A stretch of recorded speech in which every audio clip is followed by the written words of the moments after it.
नमस्कार, कैसे हो बच्चों। आज हम अपना 4th चैप्टर समतल में गति की लास्ट वीडियो लेके आए हैं और ये प्रोजेक्टाइल मोशन प्रक्षेप्य गति का भी लास्ट वीडियो है। हमने अपनी सारी प्रक्षेप्य गति ऑलरेडी कंप्लीट कर चुके हैं। उसमें हमने करा है प्रक्षेप्य पथ गति क्या होती है समतल में, जब किसी मीनार से फेंकते हो और या फिर आपके पास आनत्तर हो तो आपकी प्रक्षेप्य गति कैसे निकालते हैं। आज हम लेके आए हैं पिछले कुछ सालों में आईआईटी, जेईई और नीट में जो न्यूमेरिकल्स आए हैं इससे रिलेटेड आज हम वो सॉल्व करेंगे। तो चलिए शुरू करते हैं। तो फर्स्ट न्यूमेरिकल लेते हैं उस टाइम का जब तुम पैदा भी नहीं हुए थे, 1997। ये न्यूमेरिकल मैंने इसलिए लिया कि अगर आप एक कॉन्सेप्ट क्लियर है तो आप इसे हिला पाओगे, नहीं तो नहीं। इसमें इन्होंने कहा ऊर्ध्वतल में एक प्रक्षेप्य के पथ का समीकरण y = ax - bx² है। प्रक्षेप्य पथ का समीकरण दे दिया इन्होंने ax - bx² है तथा x तथा y क्रमशः प्रक्षेपण बिंदु से प्रक्षेप्य की क्षैतिज और ऊर्ध्वाधर दूरियां हैं। मीनिंग ये दिया, ये क्या है आपकी x और ये क्या है आपकी y दिशा में ऊर्ध्वाधर दूरियां, यहाँ ये सब y देंगे, y1 y2 y3 कुछ भी बोल सकते हैं, ठीक है। और ये x दिशा में आपकी क्षैतिज दूरी है। इसका मतलब ये नहीं है कि पराश x है, मैक्सिमम कुछ भी हो सकता है। ये x अगर यहाँ तक की दूरी लो तो x में आएगी, यहाँ तक की दूरी लो तो x में, ये हो तो x महत्तम हो जाएगा, आपका पराश हो जाएगा। चलिए, प्रक्षेप्य द्वारा प्राप्त अधिकतम ऊंचाई तथा क्षैतिज से बना प्रक्षेपण कोण क्या है वो हमें बताना है। तो आप देखो प्रक्षेपण कोण क्या होता था, ये थीटा होता था। h क्या होता था, u² sin² थीटा बटे 2g। अब इन्होंने पूछा है कि अधिकतम क्या होगा, h महत्तम निकालना है। h महत्तम कब होता था, जब थीटा बराबर 90 डिग्री होता था। तो h महत्तम मैक्सिमम आपके पास होता था u² बटे 2g। पर इसमें क्या है, यहां तो इन्होंने आपको ना तो u दिया है, g का भी कोई जिक्र नहीं है, थीटा तो इन्होंने पूछा ही है कितना होगा। अब यहाँ पे क्या आएगा कॉन्सेप्ट, उन्होंने पूछा है अधिकतम ऊंचाई। अधिकतम ऊंचाई क्या है ये, और जो ये महत्तम ऊंचाई होती थी यहाँ पे आपका क्षैतिज दिशा में तो वेग होता था, पर ऊर्ध्वाधर दिशा में वेग क्या हो जाता था, 0। y क्या है, ऊर्ध्वाधर दिशा में विस्थापन। तो वेग कैसे निकालेंगे हम, dy/dx, करेक्ट करो, a - 2bx। अब इन्होंने हमें क्या पता होता था, महत्तम ऊंचाई के लिए h मैक्सिमम निकालने के लिए क्या होगा हमारा, vy जो होता था वो 0 हो जाता था। पर ऊर्ध्वाधर दिशा में जो वेग होता था क्या होता था, यहाँ से धीरे धीरे घटते घटते यहाँ 0, फिर बढ़ते बढ़ते बढ़ते यहाँ मैक्सिमम हो जाता था। वेग 0 हो गया मीन्स dy/dx आपका 0 हो गया। तो a - 2bx बराबर 0, x बराबर a बटे 2b। तो जब x बराबर a बटे 2b होगा उस समय पे आपकी जो ऊंचाई है वो महत्तम होगी। ऊंचाई किससे प्रदर्शित करें, y से। तो h मैक्सिमम को हम क्या लिख सकते हैं, y मैक्सिमम, ये मान उठा के यहाँ रख दो, y मैक्सिमम बोल दो क्योंकि ये ऊर्ध्वाधर दिशा में है उसका। h मैक्सिमम लिख दो, कुछ भी लिख सकते हो आप, a बटे 2b - b a² बटे 2b², करेक्ट। क्या हो गया, a² बटे 2b - b से b कैंसिल हो गया, a² बटे 4b। एलसीएम ले दो, कितना एलसीएम आ जाएगा आपके पास, 4b। यहां कितना आएगा, a² कॉमन हो गया, 2 - 1। तो h मैक्सिमम आपके पास आ गया a² बटे 4b मीटर आंसर। तो इसमें हमारा क्या कॉन्सेप्ट लगाया हमने, फॉर्मूला तो लग नहीं रहा है क्योंकि हमारे पास प्रारंभिक वेग उन्होंने हमें दिया ही नहीं है। यहाँ पे हमने क्या लगाया कि महत्तम ऊंचाई पे, ये केवल वो बच्चा करेगा जिसका कॉन्सेप्ट होगा, जिसे ये फिगर पता होगी कि जब आपका प्रक्षेप्य गति होती है तो उसमें कहाँ कहाँ कैसे कैसे चीजें बदलती हैं, ठीक है। तो यहाँ पे आपका वेग शून्य हो जाता है, ऊर्ध्वाधर वेग शून्य हो जाता है। ऊर्ध्वाधर वेग हम कैसे निकाल रहे, dy बाई dx, इसे हम vy भी बोलते हैं। dy बाई dx निकाल लिया दी हुई इक्वेशन से, उसे हमने 0 रख दिया तो y हमारा क्या हो जाएगा, महत्तम। 0 रखने पे हमें x का मान आ गया, x का मान इस इक्वेशन में रखा, आपका महत्तम y आंसर। अब निकालते हैं प्रक्षेपण कोण क्या होगा। अब हमारी प्रक्षेप्य पथ की इक्वेशन क्या होती थी, y बराबर tan theta x minus gx² बटे 2u² cos स्क्वायर। तो अब अगर आप यहां से मिलाओ, इन्होंने हमें पूछा प्रक्षेपण कोण और ये क्या है, प्रक्षेप्य पथ की समीकरण। तो यहाँ a बराबर क्या है, tan थीटा, b बराबर क्या है, माइनस b बराबर है g बटे 2u² cos स्क्वायर थीटा। ठीक है, तो यहां से हम आराम से निकाल सकते हैं अपनी वैल्यू। दोनों इक्वेशन को अगर आप कंपेयर कर दो तो tan थीटा बराबर क्या हो गया, a, तो प्रक्षेपण कोण क्या हो गया, tan इनवर्स a।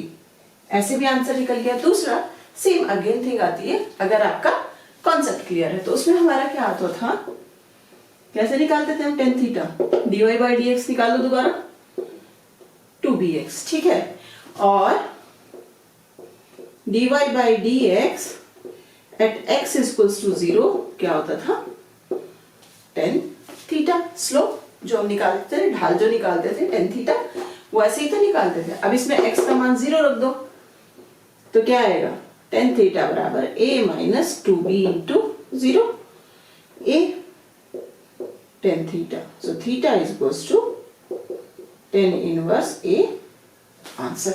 तो इसमें आप कोई सा भी निकाल सकते हो, ऐसे निकाल दो या ऐसे निकाल दो। अगर इक्वेशन ना भी दी हो तो भी आप सिंपली, आपको पता है tan थीटा हमारा क्या है, भाई ढाल ही तो बता रहा है। जो ये आपका पथ है, इस पे अगर आप एक टेंजेंट खींचते हो तो वो क्या बताता है आपको कि उसका झुकाव कितना होगा। तो झुकाव हमारा थीटा से बताते हैं, झुकाव हम निकालते हैं dy by dx at x equals to 0 करके। नेक्स्ट न्यूमेरिकल है हमारा 2011, ये सब जेईई के चल रहे हैं। ठीक है, इसमें हमें पूछा एक ट्रेन समान त्वरण A से एक सीधी रेखा में चल रही है। मान लो ये हमारी ट्रेन है, ठीक है, ये समान त्वरण A से सीधी रेखा में चल रही है। ट्रेन में खड़ा एक लड़का 10 मीटर प्रति सेकंड के वेग से 37 से 60 के कोण पर एक गेंद को आगे की ओर फेंकता है। यहां पर ये एक लड़का खड़ा है, ठीक है, इसने क्या करा, गेंद को फेंका 37 से कितना कोण बनाते हुए, 60 डिग्री का कोण बनाते हुए। ठीक, इन्होंने कहा गेंद को इसने आगे की तरफ को फेंका, तो कैसे फेंका, ऐसे कुछ फेंका। लड़का ट्रेन में 1.15 मीटर आगे चलकर गेंद को उसकी प्रारंभिक ऊंचाई पर पकड़ता है। ट्रेन के त्वरण का मान मीटर प्रति सेकंड में है, तो कितनी दूरी चल के, जैसे उसने गेंद पकड़ी वो भाग के जाता है और इसको इसकी प्रारंभिक ऊंचाई क्या थी, ये थी ना प्रारंभिक ऊंचाई, तो यहाँ पे आके उसे वो पकड़ लेता है और यहाँ की दूरी दी इन्होंने 1.15। इसका मतलब क्या है, ये दूरी क्या है आपकी, पराश, करेक्ट। देखो अगर हम इसे बड़े में बनाए तो ये कुछ ऐसा है, प्रारंभिक वेग u से उसने फेंका, थीटा कोण 60 डिग्री बनाते हुए यहां से फेंका और यहाँ पे आके गेंद को पकड़ लिया। कितनी दूरी चली, 1.15 मीटर। इसमें इन्होंने हमसे पूछा है कि ट्रेन का त्वरण a क्या होगा। तो चलिए शुरू करते हैं। सबसे पहले थीटा दिया इन्होंने 60 डिग्री, r दिया इन्होंने 1.15 मीटर। टाइम निकाल लेते हैं उड्डयन काल, यहां से यहां तक पहुंचने में कितना समय, मीन्स इतनी दूरी चलने में कितना समय लगा। t बराबर 2u साइन थीटा बटे g, 2u कितना दिया हुआ है, 1 सेकेंड, u दिया है हमें 10 मीटर प्रति सेकेंड, सो u है 10 साइन थीटा साइन 60 डिग्री बटे जी 10 से 10 2 साइन 60 √3 बटे 2, तो समय कितना आ गया √3 सेकेंड। अब देखो पराश भी है, समय भी है। अगर हम अपनी गति की समीकरण लगा दें, कौन सा वाली, s बराबर ut plus half at square. s क्या हो गया हमारा, पराश, r बराबर u टोटल समय इस दूरी को चलने में, t उड्डयन काल, माइनस 1/2 a t स्क्वायर। ठीक है, इसमें a को हमने माइनस लिया क्योंकि विपरीत दिशा में लग रहा है। u रखो कितना है 10, t √3 माइनस 1/2, r कितना है 1.15, a t कितना हो गया √3 का होल स्क्वायर। इसे इधर ले आओ, इसे इधर ले आओ, तो ये हो जाएगा 3/2, a बराबर 10√3 माइनस 1.15, तो a बराबर हो जाएगा 10√3 1.15/2 गुणा 3। जब आप इसे सॉल्व करोगे then you will get your answer. Calculation में छोड़ दे, मीटर प्रति सेकंड स्क्वायर आंसर। तो ऐसे आपका निकलेगा कि ट्रेन हमारी किस त्वरण से जा रही है। नेक्स्ट न्यूमेरिकल है हमारा, उस टाइम पे आईआईटी बोलते थे, जैसे आईआईटी में 1997 में आया हुआ, 5 मार्क्स में आया हुआ क्वेश्चन है। इसमें उन्होंने कहा 10 मीटर की ऊंचाई पर पहाड़ी की चोटी पर स्थित दो बंदूकों से कुछ समय अंतराल पर एक गोली को 5√3 मीटर प्रति सेकंड के समान चाल से दागी जाती है। तो प्रारंभिक वेग क्या दे दिया इन्होंने, 5√3। एक बंदूक क्षैतिज दिशा में, दूसरी बंदूक क्षैतिज से 60 डिग्री कोण के ऊपर की ओर गोली छोड़ती है। दोनों गोलियां हवा में बिंदु P पर टकराती हैं। ज्ञात कीजिए दोनों गोलियों को चलाने के समय में अंतराल और बिंदु P के निर्देशांक। तो चलिए शुरू करते हैं। इसमें इन्होंने हमें सबसे पहले क्या बोला कि ये पहाड़ी है जो कि 10 मीटर, यहां से ये क्षैतिज मान लो, दो बंदूकें चलाई गई, एक तो ऐसे क्षैतिज में जाती है नीचे की तरफ, बंदूक जाएगी तो गोली जाएगी तो प्रक्षेप्य पथ पे जाएगी नीचे की ओर। दूसरी इन्होंने कैसे चलाई, 60 डिग्री का कोण बना के जाती है, और दोनों हवा में कहीं बिंदु मान लो P पे मिलती हैं। ठीक है, तो पहली गोली ये है, ये फर्स्ट मान लो, ये सेकंड मान लो। यहाँ पे वेग कितना दिया इसका, 60 डिग्री पे गई है ये। ठीक है, प्रारंभिक वेग क्या है 5√3, u क्या है 5√3। तो पहली गोली है वो तो क्षैतिज दिशा में फेंकी गई, तो पहली गोली का वेग तो यही है, क्षैतिज वेग 5√3। पर दूसरी गोली के लिए आपको घटक करने पड़ेंगे। जब घटक करते हैं तो इसका क्या आएगा, यहाँ पे क्या आएगा u cos थीटा और यहाँ पे u sin थीटा। मान निकाल के रख लो, क्या होगा u cos थीटा कितना हो जाएगा, u दिया है इन्होंने 5√3 cos थीटा, थीटा 60, cos 60 कितना होता है 1/2, सो 2.5√3।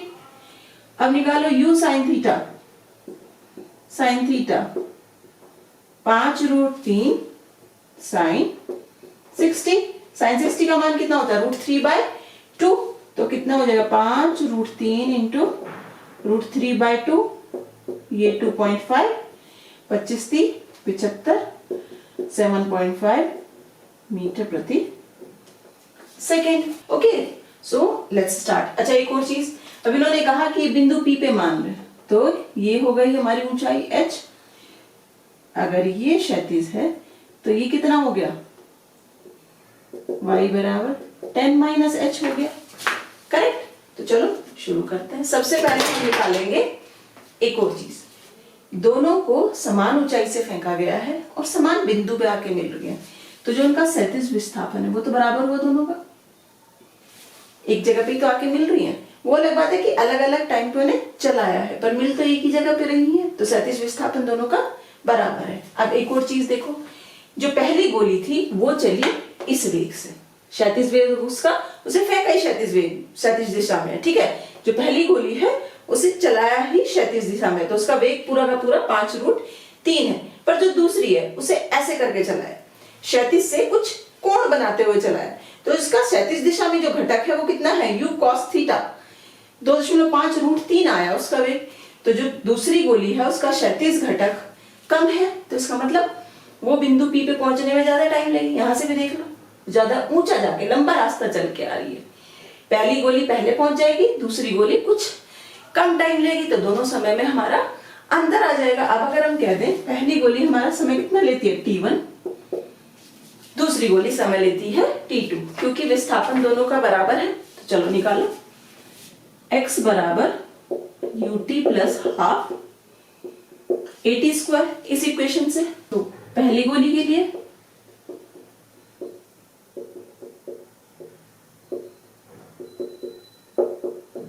क्षैतिज विस्थापन तो बराबर है दोनों के लिए। x बराबर वेग क्या है, प्रारंभिक वेग 5√3, t हमने मान लिया T1। अब देखो यहाँ पे जो त्वरण है, हम अभी बात कर रहे हैं क्षैतिज दिशा की। जो हमारा प्रक्षेप्य पथ होता है उसमें त्वरण कौन सा लगता है, केवल गुरुत्वीय त्वरण, जो कि y अक्ष के अनुदिश होता है। क्षैतिज दिशा में प्रक्षेप्य गति में कोई त्वरण काम नहीं करता, तो ये क्या हो गया, 0। दूसरी गोली के लिए x तो बराबर ही है, क्षैतिज वेग कितना है दूसरी गोली के लिए, u cos theta T2। u cos theta का मान हमने निकाला 2.5√3 T2। अब देखो दोनों बराबर हैं, क्षैतिज पराश दोनों बराबर है, तो हम इन दोनों को बराबर रख सकते हैं। 5√3 T1 बराबर 2.5√3 T2, कैंसिल 2, सो T2 बराबर 2 T1। ये हमारे पास पहला रिलेशन आ गया। देखो रिलेशन से पता चल रहा है T2 T1 से दुगना है, तो ये जितना टाइम ले रही है पहली गोली, दूसरी गोली उसका दुगना टाइम ले रही है बिंदु P तक पहुंचने में। अब हमने मान लिया कि ये बिंदु P है वो क्षैतिज से h ऊंचाई पे है, तो निकालो h बराबर क्या हो जाएगा, ut plus half GT²। u क्या होगा, माइनस, करेक्ट, माइनस लिख देंगे ना। अब अगर h है तो हमारा कौन सा वेग आएगा, ऊर्ध्वाधर वेग लेंगे। तो पहली गोली के लिए आप कैसे निकालोगे, चलो यहां से शुरू करते हैं। पहली गोली के लिए जब इसे रखोगे तो h बराबर u कितना है, 5√3, सॉरी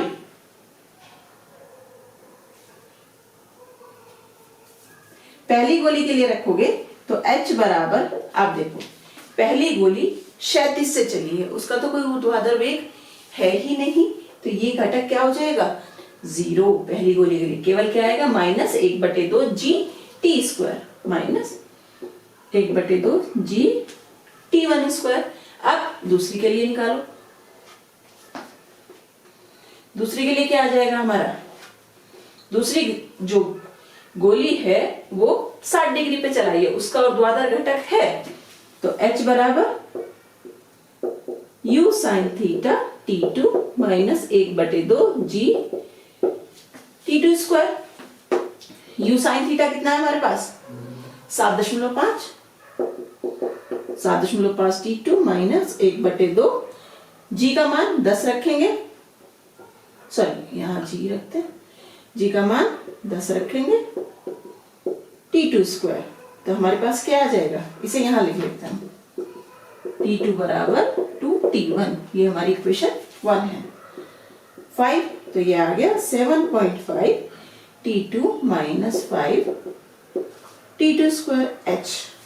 अब क्योंकि h दोनों एक समान बिंदु पे आके मिल रही है, तो ये इक्वेशन बराबर हो जाएगी इसके, ये भी कितना आ जाएगा, g का मान 10 रख दोगे तो -5 T1², तो ये बराबर ये -5 T1² बराबर 7.5 T2 -5 T2²।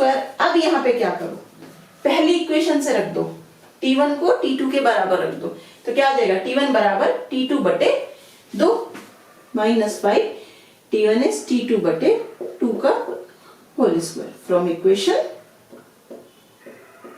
1। 7.5 T2 -5 T2² solve करोगे तो कितना आएगा, T2²/4 -5/4 t2 इसे भी इधर ले आओ प्लस 5t2 बराबर 7.5 t2। चलो सॉल्व करो इसे। तो ये क्या आएगा 5t2 कॉमन 1 माइनस 1/4 3/4 सो 5 इंटू 3/4 t2 बराबर 7.5 सॉरी t2 इधर आ जाएगा तो कॉमन लो 5 थी 15 को इससे करो भाई t2 माइनस 7.5 t2 कॉमन 15 भी कॉमन ले सकते हैं छोड़ दो 15/4 t2 माइनस 7.5 0। अब t2 बराबर 0 तो हो नहीं सकता, तो हमारे दो फैक्टर होंगे ना, एक तो t2 बराबर 0 या ये टोटल 0, समय तो 0 हो नहीं सकता, तो ये फैक्टर तो गया, क्या ले देंगे ये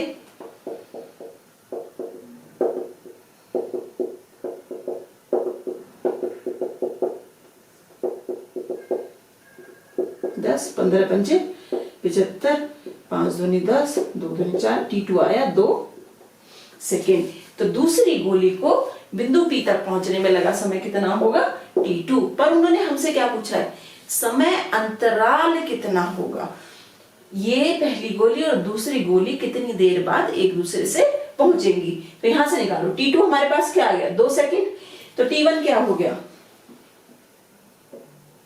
फ्रॉम इक्वेशन 1 t1 हमारा हो जाएगा t2/2 2/2 1 सेकेंड। सो समय अंतराल हमारे पास क्या हुआ t2 minus t1 2 minus 1 second. अब कुछ बच्चे बोलेंगे t1 माइनस t2 क्यों नहीं किया, तो रीजन ये कि समय हमारा नेगेटिव नहीं होता है कभी भी, इसलिए बड़े में से छोटे को घटा देते हैं। नेक्स्ट हमें निकालना है इस बिंदु P के निर्देशांक क्या होंगे, मीनिंग यहाँ पे x क्या है और y क्या है, ये हमें निकालना है। तो देखो t1 हमारे पास क्या आया 1 सेकेंड, t2 हमारे पास आया 2 सेकेंड। हमें याद है x हमारा क्या था ut1 था और h हमारा क्या था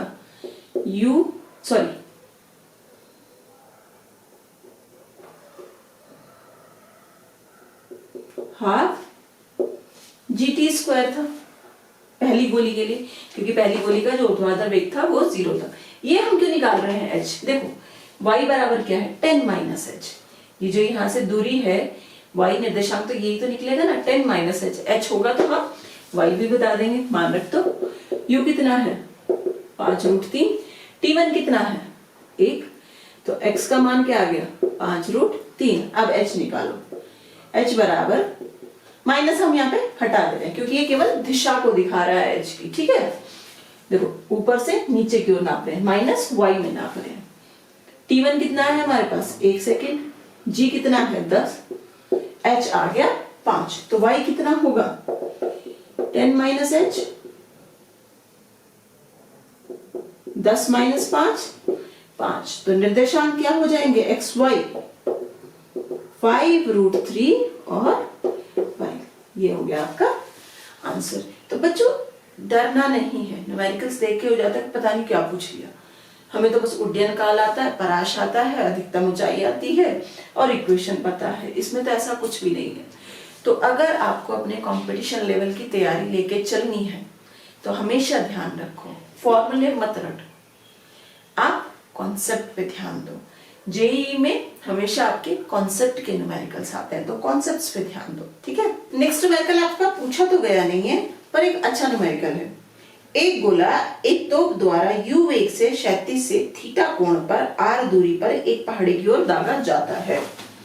इन्होंने कहा ये क्षैतिज से थीटा कोण पे एक गोले को u वेग से दागा गया है। r दूरी पे हमारे यहाँ पे एक पहाड़ी है, मान लो ये कहीं हमारी पहाड़ी हो गई r दूरी पे।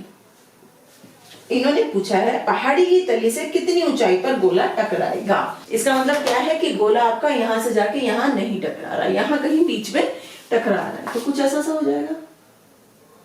मान लिया कि हमने कहा कि यहाँ h ऊंचाई पे वो टकराया, ठीक है। तो चलो निकालो, सबसे पहले तो इसके घटक कर दो, u cos थीटा, ये हो गया u sin थीटा। तो क्षैतिज पराश के लिए क्या इक्वेशन होगी, x बराबर ut plus half at square. अब प्रक्षेप्य गति में बार बार मैं ये क्यों लिखती हूँ कोई इक्वेशन, जिससे कि आपको याद रह जाए। प्रक्षेप्य गति जो होती है उसमें क्षैतिज दिशा में कोई त्वरण कार्य नहीं करता, उसमें केवल गुरुत्वीय त्वरण कार्य करता है। तो ये टर्म तो क्या हो गई क्षैतिज दिशा में, 0। r बराबर, पराश क्या है r, क्षैतिज विस्थापन क्या है, पराश है हमारा r, u क्षैतिज वेग क्या है u cos थीटा, और हमने मान लिया जाने में समय लगा t। हम कैपिटल T नहीं ले रहे हैं यहाँ पे उड्डयन काल। उड्डयन काल क्या होता है, यहां से लेके टोटल नीचे अगर वो जाके टकराता तो हम उड्डयन काल लेते हैं, ठीक है। तो T बराबर क्या हो जाएगा, R बराबर u cos थीटा। इन्होंने पूछा है कितनी ऊंचाई पे टकराएगा, तो H बराबर ut plus half gt square होता है। ऊर्ध्वाधर दिशा में वेग क्या है, u sin theta, u sin theta. t total समय क्या है, देखो यहां से ऐसे यहां तक पहुंचने में लगा समय, तो उसने ये दूरी भी तय करी और उसने ये ऊंचाई भी तय करी है, ठीक है। तो समय यहां पे हम बराबर ही लेंगे, t माइनस ले रहे हैं g। गुरुत्वीय त्वरण हमेशा नीचे की ओर, पृथ्वी के केंद्र की ओर कार्य करता है, इसलिए किस डायरेक्शन होता है, नीचे की ओर, मींस माइनस वाई डायरेक्शन में, इसलिए g को हम नेगेटिव लेते हैं। t square again t square, यहां से t की वैल्यू यहां रख दो, answer u sin theta r बटे u cos theta minus 1/2 g t r square बटे u square cos square theta. Solve करो, u से u कैंसिल, sin थीटा बटे cos थीटा क्या, r tan theta minus g r square बटे 2u square cos square theta, answer correct. कौन सी equation आ गई है आपकी, ध्यान से देखो, y बराबर x tan थीटा माइनस जी एक्स स्क्वायर बटे 2 स्क्वायर cos स्क्वायर थीटा, प्रक्षेप्य पथ की समीकरण। तो ये आपका answer. Next numerical 2013 JEE advance है। इसमें इन्होंने कहा m द्रव्यमान का एक कण क्षैतिज से अल्फा कण पर प्रारंभिक चाल u0 से जमीन से प्रक्षेपित किया जाता है, ये है और ये ऐसे प्रक्षेपित किया गया है, ठीक है। प्रारंभिक वेग कितना है u0 और क्षैतिज से कोण कितना है अल्फा, द्रव्यमान इसका कितना है कण का m। प्रक्षेप्य पथ के उच्चतम बिंदु पर यह एक अन्य समरूप कण से पूर्णतः अप्रत्यास्थ संघट करता है, मीनिंग जब ये यहाँ पे है उस टाइम पे एक और दूसरा बिंदु जो द्रव्यमान है, एक और जो दूसरा पिंड है समान द्रव्यमान का, ये उससे संघट करता है, मीनिंग उससे उसका टक्कर होती है, जो जमीन से उसी प्रारंभिक चाल u0 से ऊपर की ओर ऊर्ध्वाधर फेंका जाता है। दूसरा क्या फेंका गया, यहां से ऐसे, और उसका ऊर्ध्वाधर वेग क्या है u0 दिया गया है। अधिकतम ऊंचाई पे जाके कट रहा है ये h, ठीक है।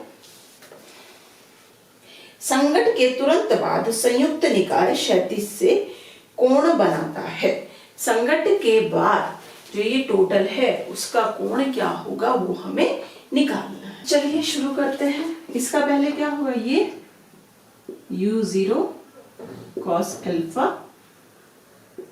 u0 sin alpha.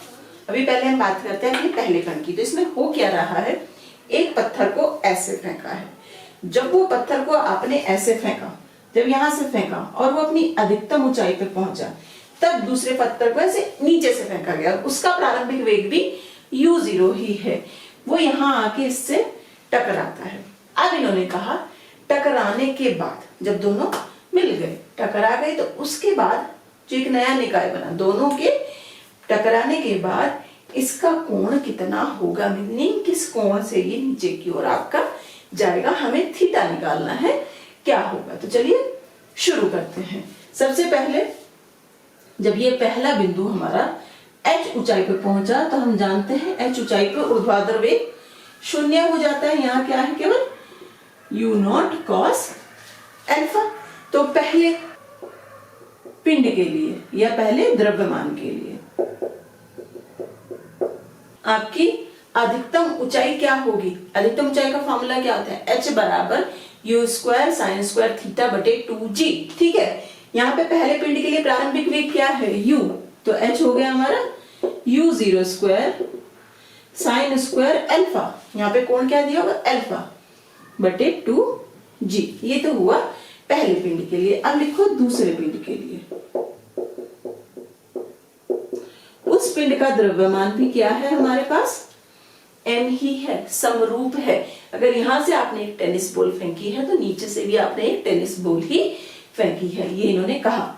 अब देखो, जब यहां से इसने फेंका इसे तो उसका प्रारंभिक वेग था u0, जब वो उससे टकराया तो कुछ वेग होगा, हमने कहा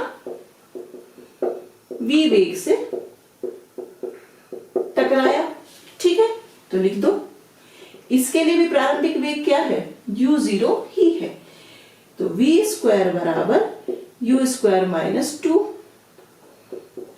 gh लिख देंगे। ठीक है भाई, g त्वरण ही तो कार्य करेगा ना आपका, h जो अधिकतम ऊंचाई इसने चली है, सारे मान रखेंगे तो v स्क्वायर बराबर क्या आएगा, u हो जाएगा u0 square minus 2g। h कितना है, इसने भी इतनी ऊंचाई चली और इसने भी इतनी ऊंचाई चली, तो h का मान ये हम यहां रख देंगे, u0 square sine square alpha बटे 2g। v स्क्वायर बराबर u0 स्क्वायर 2g से 2g cancel, u0 square sine square alpha, u0 common ले दो, 1 minus sine square alpha, 1 minus sine square alpha क्या होता है, cos square alpha, u0 square cos square alpha v0। तो v कितना हो गया आपके पास, u0 कॉस अल्फा। तो जब वो टकराया उस टाइम पे क्या स्थिति हुई, जो हमारा निकाय बना, टकराने के बाद जो एक नया निकाय बना हमारा, उसका क्षैतिज वेग क्या है हमारे पास, ये होगा u0 cos अल्फा। v ऊर्ध्वाधर वेग भी क्या है, u0 cos alpha, u0 cos alpha. अब वो किस कोण पे जा रहा है, थीटा कोण पे, तो हमें ये कोण थीटा निकालना है। तो इसमें हमारा क्या आ जाता है, इसमें आएगा हमारा संवेग। अगर आपका संवेग का कॉन्सेप्ट नहीं है तो आप इस न्यूमेरिकल को नहीं कर पाओगे। तो अब इस फिगर से अगर आप निकलो तो आपका px क्या हो जाएगा, x दिशा में संवेग, संवेग क्या होता है mv, द्रव्यमान गुणा वेग। x अक्ष की दिशा में वेग क्या है, u0 cos अल्फा, द्रव्यमान कितना है m u0 cos alpha. py क्या हो जाएगा, m y दिशा में u0 cos alpha, u0 cos alpha. इन्होंने हमसे पूछा था कि निकाय किस कोण पर चलेगा, थीटा क्या होगा, थीटा tan थीटा। हम कैसे निकालते हैं संवेग के लिए, py बटे px, mu0 cos अल्फा बटे mu0 cos alpha cancel 1 tan theta. So theta बराबर क्या हो गया, tan इनवर्स 1, और 1 किस में होता है, tan 45, tan inverse 10 pi by 4। तो थीटा हमारा आ गया पाई बाय 4 आंसर। तो जेईई में आपका ये नहीं है कि जो एक कॉन्सेप्ट है उसी का न्यूमेरिकल आएगा, 2-3 कॉन्सेप्ट्स को एक साथ मिला देंगे। तो सारा खेल बार बार फिर मैं वही कहती हूँ, कॉन्सेप्ट्स का है, तो अपने कॉन्सेप्ट्स क्लियर करो। देखो इसमें ऊर्ध्वाधर भी आया, प्रक्षेप्य गति भी आई, पर इसमें आपका संघट भी आया, जो हम अभी पढ़ेंगे। ठीक है, तो नेक्स्ट न्यूमेरिकल है हमारा AI PMT 2014 से। इसमें इन्होंने कहा एक प्रक्षेप्य को पृथ्वी की सतह से 5 मीटर प्रति सेकंड के वेग से तथा क्षैतिज दिशा से थीटा कोण पर छोड़ा जाता है। प्रारंभिक वेग क्या दे दिया उसका? 5 मीटर प्रति सेकंड, और कोण कितना छोड़ रहे हैं उसे? थीटा पे। किसी अन्य ग्रह से 3 मीटर प्रति सेकंड के वेग के साथ इसी कोण थीटा पर छोड़े गए एक प्रक्षेप्य पथ पृथ्वी पर छोड़े गए प्रक्षेप्य पथ के सर्वसम है। यदि पृथ्वी पर त्वरण का मान 9.8 है तो इस ग्रह पर गुरुत्वीय त्वरण का मान मीटर प्रति सेकंड में क्या होगा, ये हमें बताना है। इसमें इन्होंने क्या कहा कि एक तो पृथ्वी पे छोड़ा है और एक ही दूसरे ग्रह पे छोड़ा है। पृथ्वी का गुरुत्वीय त्वरण होता है g, इसका हमें निकालना है, हमने मान लिया a। यहां पे ऐसे इन्होंने थीटा बनाते हुए छोड़ा, थीटा u वेग कितना है? 5 से। यहां पे भी इन्होंने सेम थीटा बनाते हुए छोड़ा, ठीक है, और वेग दे दिया कि यार u बराबर 3 मीटर प्रति सेकंड। और इन्होंने बोला कि पृथ्वी पे जो हमारा प्रक्षेप्य पथ है ये, और ये जो प्रक्षेप्य पथ है, ये दोनों ग्रह पे जो प्रक्षेप्य पथ है दोनों बराबर है। इसका मतलब क्या? इसका मतलब ये कि हमारे प्रक्षेप्य पथ की समीकरण बराबर होगी। ठीक है, समीकरण क्या होती है? x tan theta minus gx² बटे 2 u² cos स्क्वायर थीटा। अब ये इक्वेशन हमारी बराबर कैसे होगी दोनों जगहों पे? जब उसका दोनों जगह पे थीटा और प्रारंभिक वेग बराबर हो। ठीक है, बट तो चलो शुरू करते हैं। दोनों ग्रहों पर प्रक्षेप्य समान होने के लिए थीटा और g बटे यू स्क्वायर, ये g भी अलग अलग है दोनों पे, g बटे यू स्क्वायर समान होना चाहिए, समान होना चाहिए। तो इसका मतलब पृथ्वी पे क्या है? g बटे यू स्क्वायर, अर्थ मीनिंग हमने e लिख दिया, इसे u e लिख दिया। दूसरे पे क्या है? त्वरण a है, u p लिख दिया, ग्रह प्लैनेट। यहाँ पे जो 3 है वो UP है, मान रखो। G का मान इन्होंने हमें दिया है 9.8, UE है हमारे पास 5 का स्क्वायर, A बटे 3 का स्क्वायर। सॉल्व करोगे तो A बराबर 9.8 गुणा 25 बटे 8। जब आप इसे सॉल्व करोगे तो आंसर आपका आएगा 3.5 मीटर प्रति सेकेंड स्क्वायर। तो हमारे इस ग्रह पे जो त्वरण है, यहाँ का जो एक्सेलरेशन है वो 3.5 मीटर प्रति सेकेंड स्क्वायर है। ओके, नेक्स्ट न्यूमेरिकल है जेईई मेन 2014 से। इसमें उन्होंने कहा ऊंचाई h की एक मीनार से, ये हमारी कोई मीनार है जिसकी ऊंचाई कितनी है? h। चाल u से एक कण को ऊर्ध्वाधर ऊपर की ओर फेंका जाता है। ऊर्ध्वाधर ऊपर की ओर ऐसे फेंका गया सीधा, ठीक है। चाल कितनी है उसकी? u।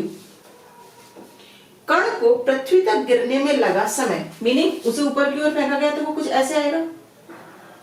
यहां पृथ्वी तक गिरने में लगा समय, उसके उच्चतम बिंदु तक पहुंचने में समय का n गुना है। तो h, u व n के बीच संबंध बताइए।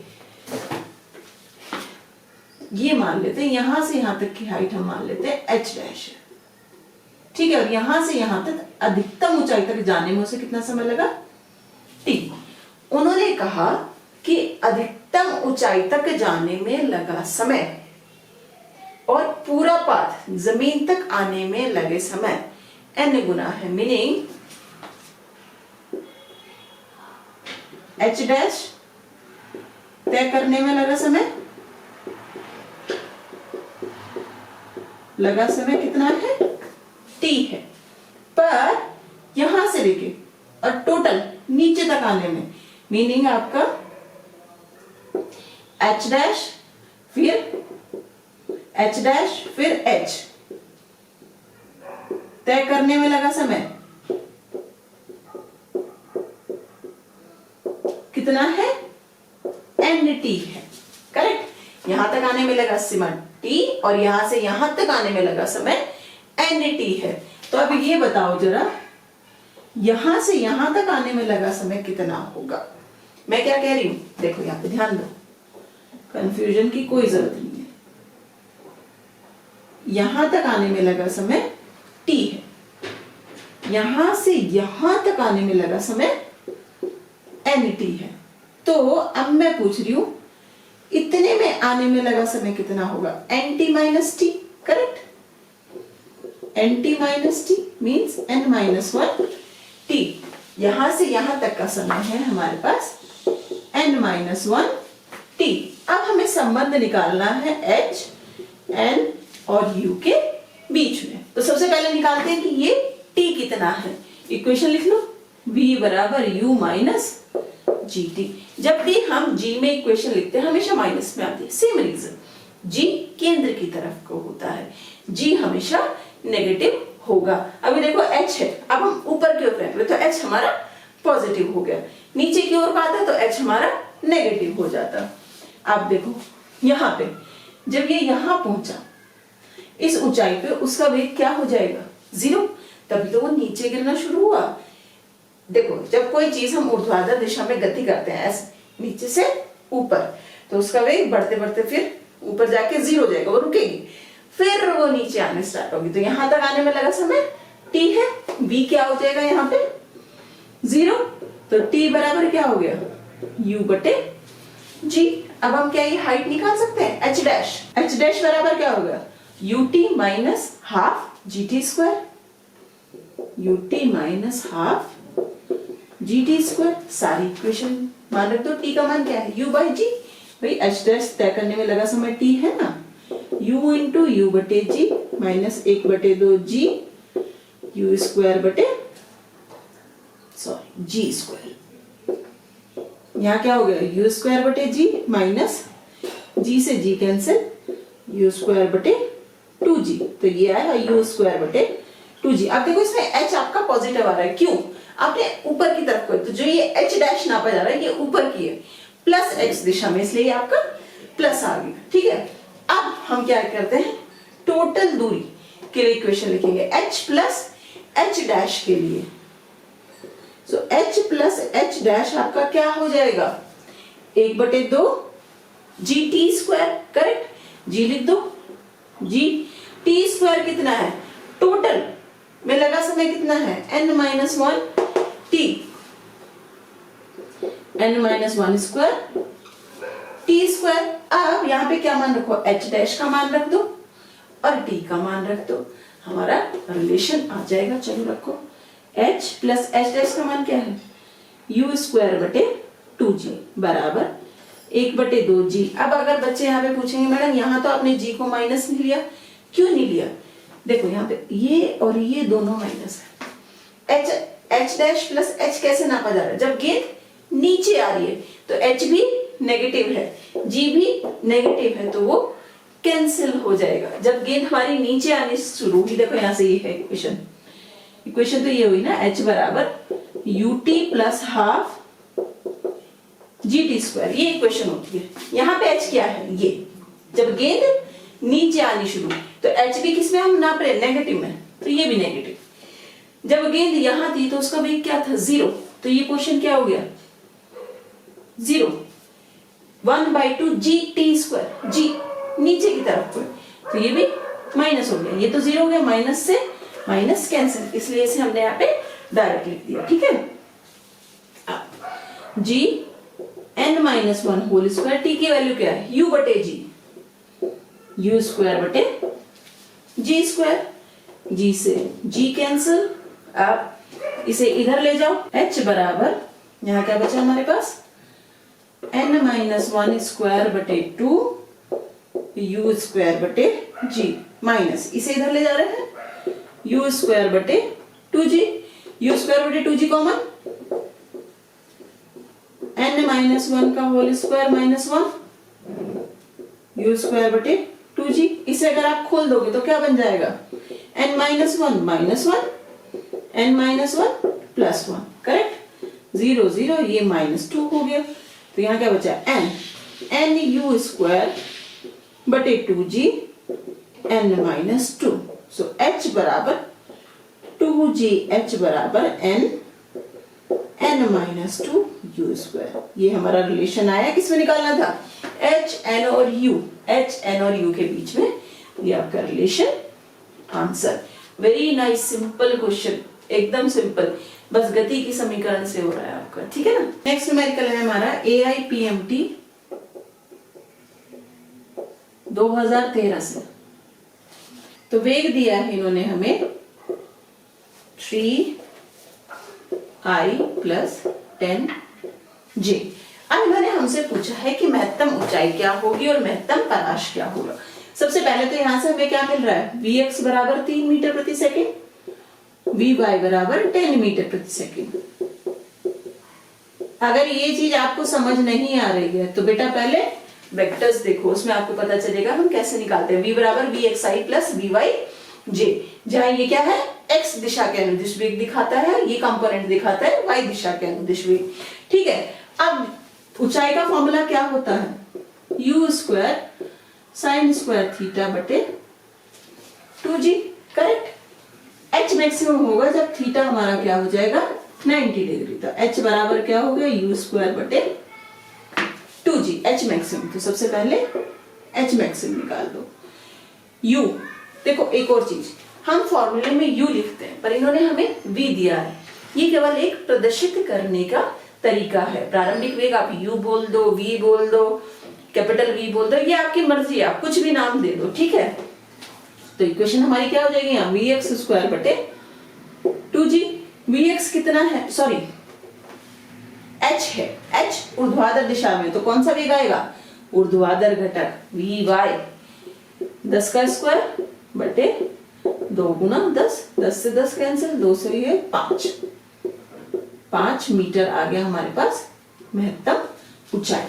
अब हमें निकालना है महत्तम पराश। महत्तम पराश क्या होगा, R मैक्सिमम, क्षैतिज दिशा में भी गुना उड्डयन का, देखो यही तो होता था ना, ये आपकी महत्तम ऊंचाई होती थी। पराश कौन सा वेग आता था यहाँ, ux cos थीटा, उसके लिए uy sin थीटा लेते थे हम, ठीक है ना। और यहां से यहां तक आने में कुल समय कितना होता था, उड्डयन काल t। अब जितना समय वो क्षैतिज के लिए लेगा उतना ही समय वो ऊर्ध्वाधर लेगा, क्योंकि देखो पत्थर कैसे जा रहा है, ऐसे, तो वो x भी चल रहा है, वो y भी चल रहा है, पत्थर आपका ऐसे जा रहा है, x दिशा y दिशा। तो उड्डयन काल क्या होता है, अधिकतम ऊंचाई, x लेने में भी उतना ही समय और y जाने में भी उसका, सॉरी x जाने में भी उतना ही समय और y जाने में भी उतना ही समय होगा। तो सबसे पहले हमें क्या निकालना है, यहाँ पे t लिखो, v बराबर u प्लस at, इक्वेशन से लिख सकते हैं हम। अब चलो यहां से ऊर्ध्वाधर दिशा के लिए ले लो t समय, यहां से यहां तक, देखो यहां से यहां तक आने में लगा समय हमारा क्या है, हमने माना t है। और एक और चीज, यहां से यहां तक आने में t है, यहां से यहां तक आने में भी t है, कैपिटल T बराबर क्या हो गया, 2t। ये सब आपको हमने जब प्रूफ एक्सप्लेन किया है, अपना प्रक्षेप्य गति एक्सप्लेन की है, तो समझाया है सब चीजें। अब लिखो यहाँ पे, ये हमारी इक्वेशन हो गई है ऊर्ध्वाधर दिशा के लिए। तो जब t समय बाद अधिकतम ऊंचाई पर पहुंचा तो v तो 0 हो गया, तभी तो वो नीचे जाना शुरू हुआ, 0 uy माइनस gt, माइनस प्रत्युत्तर नीचे की तरफ को, तो t कितना आ गया, uy बटे g, ठीक है। अब इन्होंने हमें u को v की टर्म में दिया हुआ है, तो इसे हम क्या लिख सकते हैं, vy बटे g। इसमें कंफ्यूजन नहीं होना है, जस्ट नाम दिए हुए हैं, इसे आप यहाँ पे नाम दिए हुए हैं उन्होंने अलग अलग सब चीजों को, ठीक है। अब ये चीज अगर हम यहाँ रख दें तो r हमारे पास क्या हो गया, vxt कितना है, 2t, सो 2 vy बटे g। vx कितना हुआ, कितना दिया हुआ है, 3, 2 vy कितना हुआ, 10, g कितना हुआ, 10, ये 5 मीटर आंसर, सॉरी 3 दूनी 6 मीटर आंसर। तो ऐसे आपका निकला महत्तम ऊंचाई और महत्तम और महत्तम पराश आपका, इससे हम इजीली निकाल लेंगे। ओके, नेक्स्ट न्यूमेरिकल है हमारा जेईई मेन 2013 से। इसमें इन्होंने कहा एक प्रक्षेप्य का प्रारंभिक वेग I + 2j, u दिया हुआ है हमें I + 2j दिया जाता है। यहाँ I जमीन के अनुदिश है, j ऊर्ध्वाधर दिशा में, मीनिंग I आपका x अक्ष की दिशा में है, j आपका y अक्ष की दिशा को दिखाता है। यदि g बराबर 10 मीटर प्रति सेकंड हो तो प्रक्षेप्य पथ की समीकरण क्या होगी? g बराबर दिया इन्होंने 10 मीटर प्रति सेकंड स्क्वायर। हमें निकालनी है प्रक्षेप्य पथ की समीकरण, मीनिंग हमें y और x के बीच में रिलेशन निकालना है। तो हमें प्रारंभिक उसका ऊर्ध्वाधर विस्थापन निकालना पड़ेगा और उसका क्षैतिज विस्थापन निकालना पड़ेगा। तो क्षैतिज विस्थापन के लिए क्या होगा इक्वेशन? s बराबर ut + ½ at²। s क्या है हमारा? x। देखो ये चीज है, ये हमारा x है और ये हमारा y है, ठीक है। u प्रारंभिक वेग, यहां से देखो ux कितना है? 1, uy कितना है? 2, मीनिंग ये है 1, ये है uy बराबर 2, ये कोई कोण थीटा है, ये हमारा हो गया ux। तो ux कितना है? ux t लिख देते हैं, ठीक है। कैपिटल T इसलिए नहीं लिख रहे क्योंकि हमें पता नहीं है कि ये x t समय में कोई चली गई दूरी है, हम पराश नहीं बोल रहे हैं सिर्फ भी, ठीक है। पराश होता तो हम यहाँ उड्डयन निकाल लेते। प्लस आप देखो क्षैतिज दिशा में विस्थापन क्या हो, सॉरी क्षैतिज दिशा में त्वरण क्या होगा? 0। प्रक्षेप्य गति में क्षैतिज दिशा में कोई त्वरण नहीं होता, 0।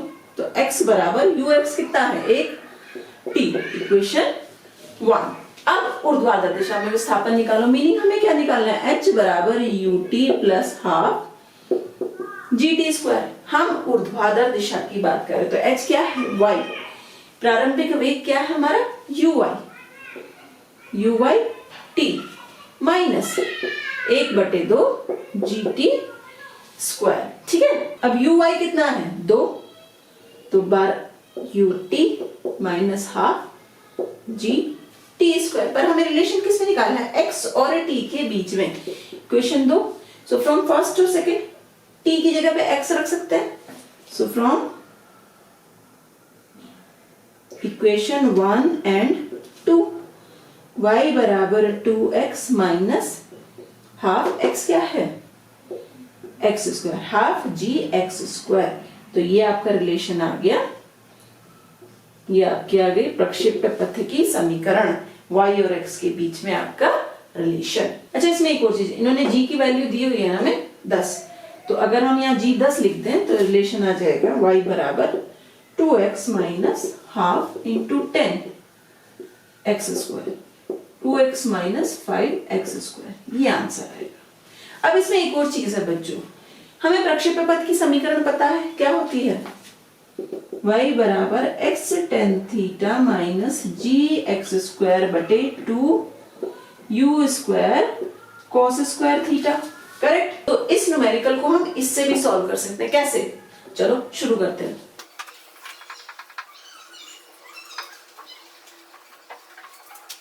चलो, यहाँ पे ux इन्होंने हमें दिया 1। क्षैतिज दिशा में वेग का घटक क्या होता था हमारा? ux cos थीटा, तो ux cos थीटा इन्होंने दे दिया 1। ऊर्ध्वाधर घटक क्या होता था? uy sin थीटा, ये इन्होंने हमें कितना दे दिया? सॉरी ux क्षैतिज दिशा में घटक u cos थीटा, ऊर्ध्वाधर दिशा में घटक uy u sin थीटा, ये दे दिया इन्होंने हमें 2। इसमें मान रख दो, सबसे पहले हमें किसकी वैल्यू चाहिए? एक तो हमें tan थीटा चाहिए, cos थीटा, तो बेसिकली थीटा चाहिए हमें। क्या होता है अगर हम इन दोनों को डिवाइड कर दें तो क्या आएगा हमारे पास? uy/ux अगर हम कर दें तो क्या आएगा? u साइन थीटा बटे u कॉस थीटा 2/1 2। ये कैंसिल मीन्स टेन थीटा बराबर 2 आ गया। चलो रख दो यहाँ पे सारे मान क्या आएंगे।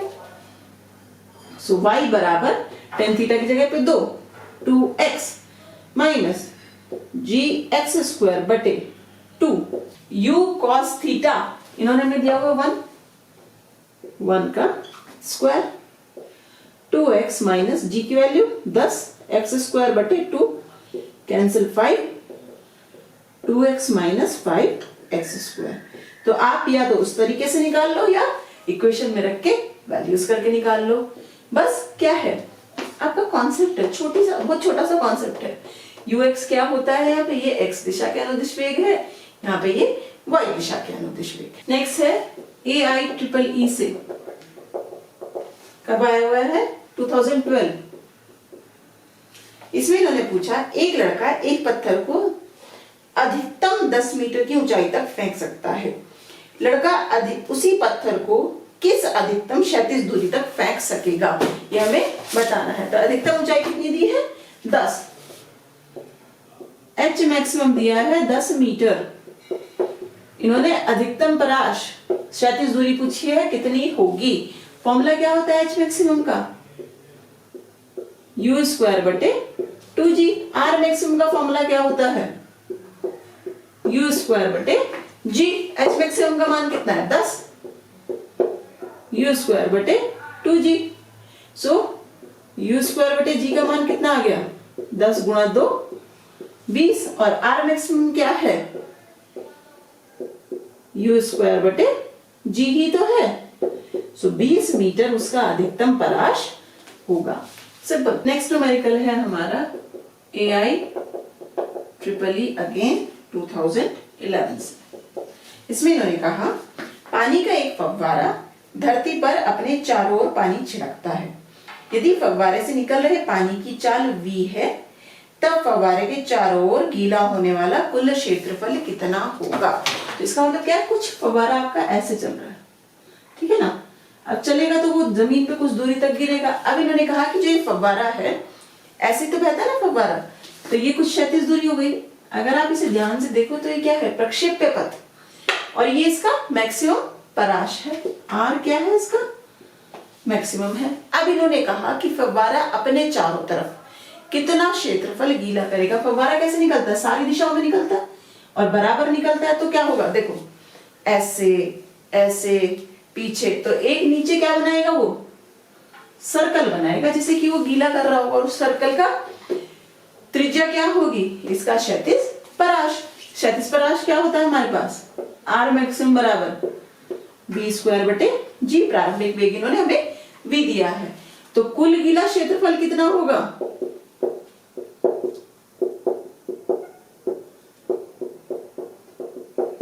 पाई r स्क्वायर। ठीक है, r क्या है हमारा यहाँ पे r maximum square pi r square कितना है v स्क्वायर बटे g का whole square pi v to the power 4 बटे g स्क्वायर। इतना क्षेत्रफल वो गीला।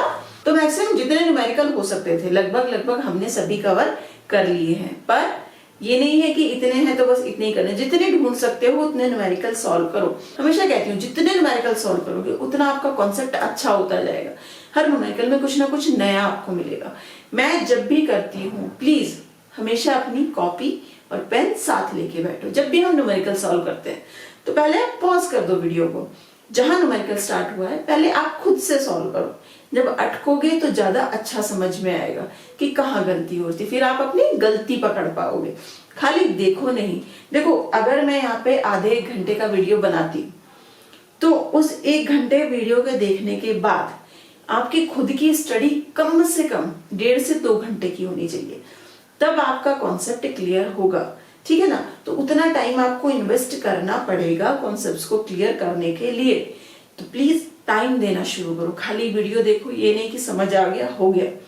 वीडियो देखने के बाद फिर खुद से पढ़ो, खुद से अपने एनसीईआरटी के न्यूमेरिकल्स करो। आप यूपी बोर्ड में है तो कुमार मित्तल के न्यूमेरिकल्स करो, या जहां से भी जो भी आपका क्वेश्चन बैंक जो आता है आप उसे सॉल्व करने की कोशिश करो, उस टॉपिक से रिलेटेड जितने न्यूमेरिकल्स आए हुए हैं उसमें वो सॉल्व करने की कोशिश करो, तब आपकी तैयारी क्या होगी, बिल्कुल पक्की। फिर ये नहीं होगा पढ़ा तो था पर भूल गया क्या पढ़ा था, जब मेन एग्जाम आएगा तो लगेगा पता नहीं कितना सब कुछ है। ठीक है, तो आज के लिए इतना ही। पढ़ते रहिए, खुश रहिए, फिर मिलेंगे।